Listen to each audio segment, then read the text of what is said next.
ఏ పరమాత్మ యొక్క దివ్యమైనటువంటి సృష్టి స్థితి లయ రూపమైనటువంటి సంధ్యాత్రయములు ఉన్నవో, సంధ్యాత్రయ వాంగ్మయములతో బ్రహ్మ విష్ణు రుద్రుడు నిరంతరం గమనములు చేయుచున్నారో, దివ్యమైనటువంటి మహోన్నతమైనటువంటి ఏ బ్రహ్మ, ఏ విష్ణువు, ఏ రుద్రుడు, ఏ దివ్యమైనటువంటి శక్తితో ఈ లోకమనంతా పాలిస్తున్నారో అలాంటి బ్రహ్మదేవునికి, విష్ణుదేవునికి, రుద్రదేవునికి అందరికీ కూడా నేను మనసారా నమస్కరించుచున్నాను.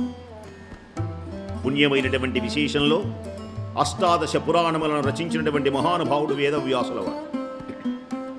వేదవ్యాసుడు అని పేరు ఆయనకి, అసలు పేరు వ్యాసుడు.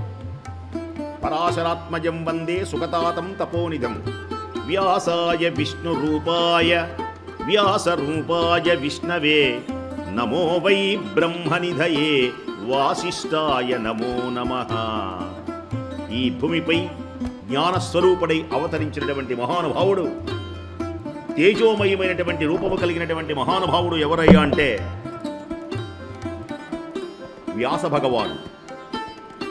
వ్యాస భగవానుడు వేద రాశిని విభజించి వేద వ్యాసుడైనాడు. వేదములు 4గా ఋగ్వేదము, యజుర్వేదము, సామవేదము, అథర్వణ వేదము, ఇలాంటి వేదములను విభజించి వేద వ్యాసుడైనాడు మహానుభావుడు. ఇంకా చాలదని దివ్యమైనటువంటి 18 పురాణములను రచించాడు వేదవ్యాసుల వారు. మానవులు జ్ఞానవంతులై ఉండడానికి, మానవులు తేజోవంతులై ఉండడానికి, మానవులు సోమరితనాన్ని పోగొట్టుకోవడానికి, మానవులనేటువంటి వాడు మహనీయుడుగా రాణించడానికి 18 ఉపపురాణాలు రాశాడు, 18 పురాణాలు రాశాడు.